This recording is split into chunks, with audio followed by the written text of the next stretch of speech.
Okay so hello everyone, this is Akshay है और आज हम कवर करेंगे बीसीटी कंसल्टेंसी के इंटरव्यू प्रोसेस को। तो ठीक है, तुरंत बात करते हैं। तो पहले रोल क्या था जिसके लिए उन्होंने मेरे को रीच आउट किया था, that was for software engineer and it was for client Amazon. Specifically Amazon इसका क्लाइंट था जब मेरे को रीच आउट किया गया था। एंड इसके टर्म्स एंड कंडीशन में कुछ ऐसे थे यार कि यार you have to go to Amazon office and you have to work with Amazon team and with their manager. और इसलिए इसके जो सारे इंटरव्यूज हुए थे, सारे टेक्निकल राउंड, मेरे को दो अमेजोन एम्प्लॉय ने ही लिए थे। एंड व्हाट एल्स, तो तो I was talking about the terms, right. तो पहला टर्म इसका था कि you will be on the payroll with BCT but everything will happen with you in the Amazon, right. सारा काम एंड एवरीथिंग आपको वहीं करना है, ठीक है। तो हम इंटरव्यू प्रोसेस के बारे में बात करते थे, वापस टॉपिक पे आते हैं। तो राउंड 1 जो था हमारा, वो टेक्निकल इंटरव्यू था। अगेन डीएसए के 2 राउंड हुए थे और एक हायरिंग मैनेजर राउंड था, right. So that was around 3, ठीक है। तो हम लोग बात कर लेते हैं राउंड 1 में जो डीएसए क्वेश्चन हुआ था। अगेन वो पहला जो क्वेश्चन दिया था बहुत ही स्टोरी फ्रेम करके दिया हुआ था, डायरेक्ट क्वेश्चन नहीं था। स्टोरी कुछ ऐसा था कि कंपनी है जिसमें बहुत सारे डिपार्टमेंट्स हैं, each departments can have at most 2 departments under it, right. And director wants you to file a report to calculate the revenue cost for all departments in the organization, right. ये question मेरे को दे दिया गया था, मेरे को बोला गया था अब आप सोचिए इस क्वेश्चन को कैसे करेंगे, क्या यूज करेंगे, लाइक। तो ठीक है, ऐसा था। तो ये क्वेश्चन जब मेरे को मिला तो वो क्या, मेरी जो ऑब्जर्वेशन है वो उनसे क्या पूछना चाह रहे थे कि जो क्वेश्चन आपको दिए जाएंगे वो कभी भी ऐसे स्पेसिफिक नहीं होंगे कि बाय नेचर लगाओ ये क्वेश्चन है, फाइंड द मिसिंग एलिमेंट, ऐसा नहीं। क्योंकि जब भी आप काम करते हैं कंपनी में तो कुछ रियल लाइफ प्रॉब्लम होता है, राइट। आपको सोचना पड़ता है इसको कैसे सॉल्व करें, क्या करें, इसमें कौन सा स्ट्रक्चर यूज होगा। तो वो कब निकलता है जब आप फॉलो अप क्वेश्चन पूछते हो, राइट। तो इसलिए मैंने इसमें क्वेश्चन पूछा और मैंने ऑब्जर्वेशन बताया। तो पहला जो यहाँ पे लिखा हुआ था कि एटमोस्ट 2 डिपार्टमेंट्स अंडर इट, तो यहाँ से मेरे को क्लिक हुआ कि बाइनरी ट्री है, मैंने उनको बताया। फिर मैंने पूछा कि ये रिपोर्ट में रेवेन्यू कैसे कैलकुलेट हो रहा है, राइट। तो पता चला कि अच्छा एक ट्री स्ट्रक्चर है, फाइन। पहले ट्री स्ट्रक्चर डिसाइड हुआ, मैंने उनको बताया अपने ओपन बोर्ड में, ठीक है। सबसे पहली बात तो यार ओपन बोर्ड मैं खोल लेता हूँ क्योंकि मेरे पास प्रिविलेज है इंटरव्यूज़ में। सबसे पहले तो ये डिस्कस कर लेते हैं इंटरव्यूज़ में आपको जो भी आप बोल रहे हो, आपको जो भी आप सोच रहे हो, आपको बोलना चाहिए, राइट। थिंक आउट लाउड जो एक प्रोसेस होता है, अप्रोच डिस्कशन होता है, फिर हिंट में आपको हिंट मांगना चाहिए। अगर आप स्टक होते हो तो फाइनली आपको कोड होता है एंड देन आपको ऑप्टिमाइजेशन जो होती है तो वो होता है। तो मैंने उनसे परमिशन मांगा कि मैं अपना ओपन बोर्ड खोलूँ ताकि what I am also thinking and writing in rough paper था आप वो भी देख सको। तो स्क्रीन शेयर था तो उन्होंने वो देख ली।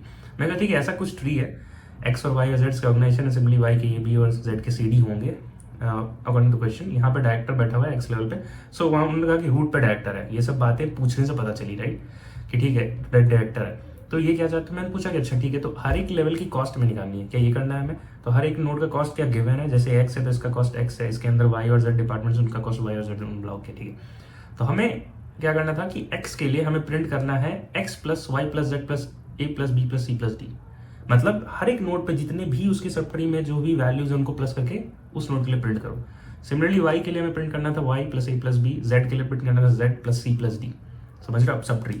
तो फिर हमें यहाँ से अपॉन 10 to 15 मिनट्स लेटर अब क्वेश्चन क्लियर हुआ था कि करना क्या है। बाइनरी ट्री का क्वेश्चन है, हमें करना है to we have to calculate the sum for subtree for all the nodes in tree. ये करना था हमें, राइट। हर एक नोड पे जाओ, उसके जितने भी सब ट्री में जो नोड्स हैं उनका सम कैलकुलेट करो, रिटर्न करो, ये करना था हमें, ठीक है। So what we did we find, तो मैंने क्या किया यहाँ पे, मैंने बताया बाइनरी ट्री है, बीएफएस डीएफएस इस क्वेश्चन को कर सकते हैं। तो क्योंकि इटरेटिव अप्रोच हमेशा लिखनी चाहिए अगर पॉसिबल है तो, और अगर जब क्योंकि वो हमेशा बेटर होता है, रिकर्सिव स्टैक का स्पेस नहीं यूज होता है, राइट। अगर क्वेश्चन बहुत कॉम्प्लेक्स है और वो बीएफएस से नहीं होने वाला है, बहुत ज्यादा कोड लिखना पड़ेगा, तब हम हमेशा डीएफएस की तरफ मूव करते हैं, राइट। तो फिर मैं उनको बताया कि बीएफएस रन करते हैं, हर एक नोड पे बीएफएस रन करते हैं, राइट। तो इसकी टाइम कॉन्स्टेंट क्या हो जाती, n क्रॉस n। हर एक नोड पे बार बार बीएफएस रन कर रहे हैं। That is for this x we run it for the subtree below it, for y again we run it for the subtree below it, right. तो n cross m हो जाता है इसका तरीका, और स्पेस कॉन्स्टेंट भी हो जाती है O ऑफ n जो कि क्यू में यूज होता है। So this was the approach I told him and we were able to code and I was able to code it by the end of the round. ये जो question था नहीं यार, बहुत ही स्टोरी बेस्ड था और क्वेश्चन डिराइव करते करते ही पूछते पूछते ही कि उसमें ही हमारा 15 to 20 मिनट्स बीत चुका था, राइट, कि करना क्या है actually. And this that is the ask actually. वो यही चाहते हैं कि आप रियल लाइफ प्रॉब्लम्स को देखो और आप बताओ कि आप कैसे आगे करोगे, आप यही देखना चाहते हैं। तो ठीक है, फाइनली फर्स्ट राउंड क्लियर हो गया। इसके बाद यार मैंने इसको ऑप्टिमाइज नहीं किया था, यही मैंने ब्रूट फोर्स किया था n क्रॉस m, क्योंकि यही पहुंचते पहुंचते समय लग चुका था, क्वेश्चन को क्लियर करते करते ही समय लग चुका था, राइट। तो बट ठीक है, इसके बाद राउंड 1 क्लियर हो गया। अगेन राउंड 2 का डीएससी को अगेन किसी अमेजोन एम्प्लॉय नहीं लिया था। He was at something senior developer of 3 years something और 4 years एक्सपीरियंस। सेकंड क्वेश्चन बहुत ही सिंपल क्वेश्चन था यार। हम लोग बाइनरी सर्च से शुरू हुए थे कि what are types of sorting, यहाँ से शुरू हुआ था इंटरव्यू की। टाइप्स ऑफ सॉर्टिंग क्या होता है, मैंने बताया एरेज डॉट सॉर्ट होता है, और अगर कस्टम सॉर्टिंग करनी है तो कंपेरेटर और कंपेरेबल चाहिए। तो मैंने ठीक है, ये तो ठीक है, लाइक ये तो इनबिल्ट सॉर्टिंग हो गई। तो वो मुझसे पूछना चाहते जब हम एरेज डॉट सॉर्ट लिखते हैं जावा में, क्योंकि मैंने जावा बताया था, तो बैक एंड में क्या होता है, कौन सी एल्गोरिथम रन करती है। तो इसका आंसर मेरे को भी उस समय नहीं पता था एग्जैक्ट क्या है, बट मैंने ये पढ़ रखा था कि कंपाइलर जो होता है वो बहुत स्मार्ट होता है, राइट। हमारे पास बहुत तरह के एल्गोरिथम्स हैं, 8 एल्गोरिथम्स हैं basically, bubble, insertion, merge and heap, counting, radix, bucket counting, cycle, sort, इन तरह के। बट वो पूछना चाहते थे कि अंदर में क्या कॉल हो रहा है। तो मैंने कहीं पढ़ा था यार कि पाइथन जो है, पाइथन लैंग्वेज है, जैसे उसमें एक टिम सॉर्ट एक होता है, राइट।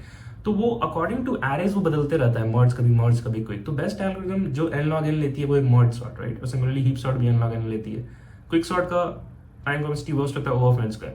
तो इसलिए मैंने आंसर किया कि या तो मर्ज होता होगा या तो हीप यूज हो रहा है, क्विक सॉर्ट नहीं हो रहा होता है, राइट। बट अगेन मैंने कहीं पढ़ा था कि टीम सॉर्ट जो है क्विक और मर्ज में वो करते रहता है, स्विच करता रहता है, बिकॉज क्विक सॉर्ट के पास O ऑफ n स्क्वायर है, but still it is for some cases quick sort is always preferred because heap sort में बहुत ज़्यादा comparisons होते हैं, although the worst is n log n, but still for the average cases quick sort he consider किया जाता है। ये team sort के बारे में कहीं मैंने पढ़ा था, तो वही मैंने बोला, और फिर ही वॉज कन्विंस कि चलो ठीक है। फिर सॉर्टिंग की डिस्कशन खत्म हो गई, और सेकंड आया search in row wise sorted matrix. तो ये क्वेश्चन तो यार बहुत ही स्टैंडर्ड क्वेश्चन है, ठीक है। अगर आपने कर रखा है क्वेश्चन, क्योंकि आप जब भी मैट्रिक्स पढ़ोगे तो ये क्वेश्चन आप करोगे ही करोगे, राइट। कोई भी आप SD शॉर्ट कर लो, कहीं से भी सॉल्व कर लो, आप मेरा ही प्लेलिस्ट देख लो, उसमें भी रहेगा। हमारा जो लीड कोड का इंटरव्यू प्रिपरेशन आपको उसमें मिल जाएगा, या तो आप सर्च कर लो, search in row wise sorted matrix, मेरा नाम लिख देना Akshay on YouTube, you will get it, right. तो एक मैट्रिक्स और बाइनरी सर्च का क्वेश्चन है। तो हमने पहले इसको ब्रूट फोर्स से बताया कि अगर इसको सर्च करना है तो लीनियर कर लो, राइट। लीनियर करोगे तो आप n क्रॉस m लग जाएगा। तो ठीक है, उन्होंने बोला ठीक है, इसको कोड करने की जरूरत नहीं है, प्लीज ऑप्टिमाइज इट। ऑप्टिमाइजेशन में क्या किया यार, आप यहाँ से शुरू कर सकते हो इस पॉइंटर से। अगर आपका सर्च एलिमेंट है वो अगर छोटा है, right, it is given element, तो आप कहाँ मूव कर जाओगे, अपने लेफ्ट में, राइट। और अगर बड़ा होता है जैसे 41 होता तो मैं मूव कर जाता राइट में, क्योंकि ये सॉर्टेड है, राइट, रो वाइज और कॉलम वाइज सॉर्टेड है। तो सिमिलरली मैं 29 छोटा था 40, तो मैं लेफ्ट मूव कर गया। अगेन जो 30 है वो 29 से छोटा है, मैं फिर से लेफ्ट मूव कर जाऊंगा। 20 जो है 29 बड़ा है तो मैं नीचे की तरफ मूव कर जाऊंगा। 25 स्टिल 29 ग्रेटर देन 25, तो मैं फिर नीचे मूव कर जाऊंगा। और अगर एलिमेंट प्रेजेंट हुआ तो आपको मिल जाएगा इस डायरेक्शन को फॉलो करते करते। तो वर्स्ट केस क्या होता है कि आप पूरा रो ट्रैवर्स कर लो, पूरा कॉलम ट्रैवर्स कर लो।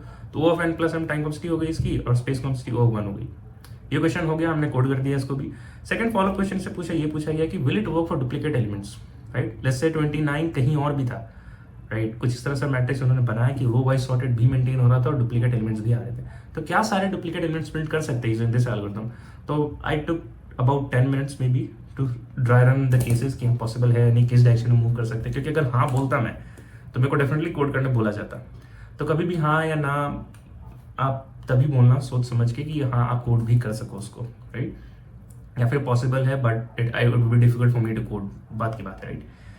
तो ये हुआ, एंड कहाँ गया वो, और यही है यार मेरा एक ओपन बोर्ड जिसमें सब कुछ सेव हो जाता है। तो मैं अगर दूसरा डॉक्यूमेंट खोलूँ, ये था मेरा second round, yup, and this was the trial in which I showed to him, ठीक है। तो ये था, राइट।